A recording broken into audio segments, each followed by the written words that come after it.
Like I said, it's just... I'm taking another day at the office? Yeah, I'm taking a lot from my personal life and weaving it into the character. Getting him to take it off is the hard part. Yeah. Yeah. Very method, so I've been smiting. I've been smiting far more than usual up in Vancouver. You might have seen it on the news. Yeah, no, I don't know what to say. It's definitely a daunting challenge. It's funny. It's one of those things that actually I got kind of nervous about it. Like, this is it's a big challenge. I mean, you had to be Satan. It's kind of right? Yes. That's much. I've got to take a page from you. That's the way to answer questions. I think that everybody on Supernatural at some point or another has an opportunity to play a very interesting, very epic, mythological character, and it's something that we don't get to do working on other shows. It's an unusual treat to get to do, and an unusual challenge. Speaking of, it's almost earnest. That was, yeah. That was heartfelt. Creepy. Ladies and gentlemen, Misha Collins. This show, because the characters get to change and transform so much, I'm trying to think, I think every single one of you have had a death scene, I'm pretty sure. Death scene? Yeah, or multiple. Right. Like 6 times? Have you all enjoyed A, getting to do your big death scene, and then B, getting told, and you're okay, don't worry, you know, you're serious. I died like 40 times in one episode.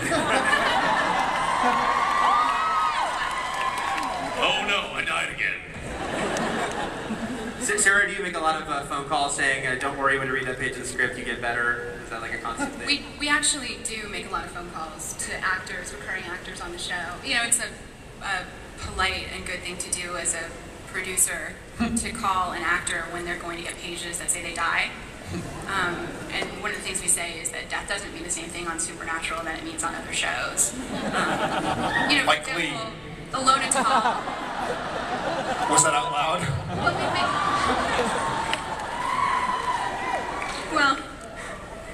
We've made that call to a lot of actors. Jared and Jensen, don't worry about it, but everyone, you know, no one is safe on the show. But Jared and Jensen, don't worry about it. You know how many times Jensen has cried in my arms? You're not gonna die, Jensen. You're not gonna die. It's okay. We can't do it without you. Guys, we're gonna start taking questions from you guys. Just a few minutes to get those prepared. it's not personal.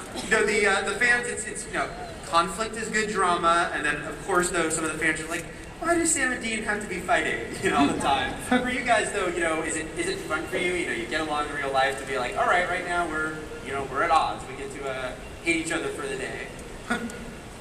I think the brother bickering is always been you know, a part of the show that he and I have just kind of done you know, pretty easily. It's when, like last year when Soulless Sam was around and he wasn't playing Sam, that was a real kind of challenge, I think, for me as an actor, because it wasn't Sam. I wasn't able to play Dean with Sam like I had been for the past 5 seasons. So I think that was definitely a challenge. But no, we have no problem fighting with each other. Yeah. Seriously though, that is one of my favorite parts. The brothers bickering, the brothers fighting. I felt like I can remember certain times. I don't know what the episode was or what it's called, but I remember we shot one scene. I want to say either Bob or Kim directed it, season 1 or 2, or fighting like in a motel room, like snap out of it. And I feel like after each and every one of those scenes, I feel like Sam grew kind of by accident, in spite of himself, as opposed to, or in spite of myself.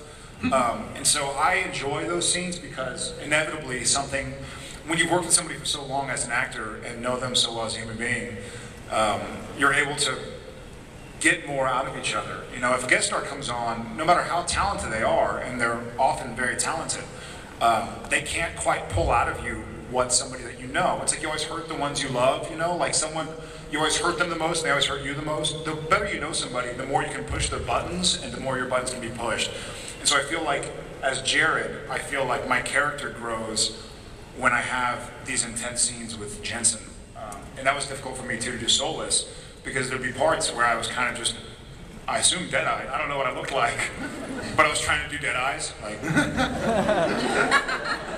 And then I felt so bad because I couldn't react and respond to Jensen, the Dean.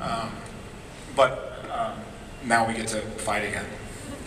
That wasn't really, I was hoping for like a climax at the end of the question, like, all I get is now we get to fight again, so bear with me.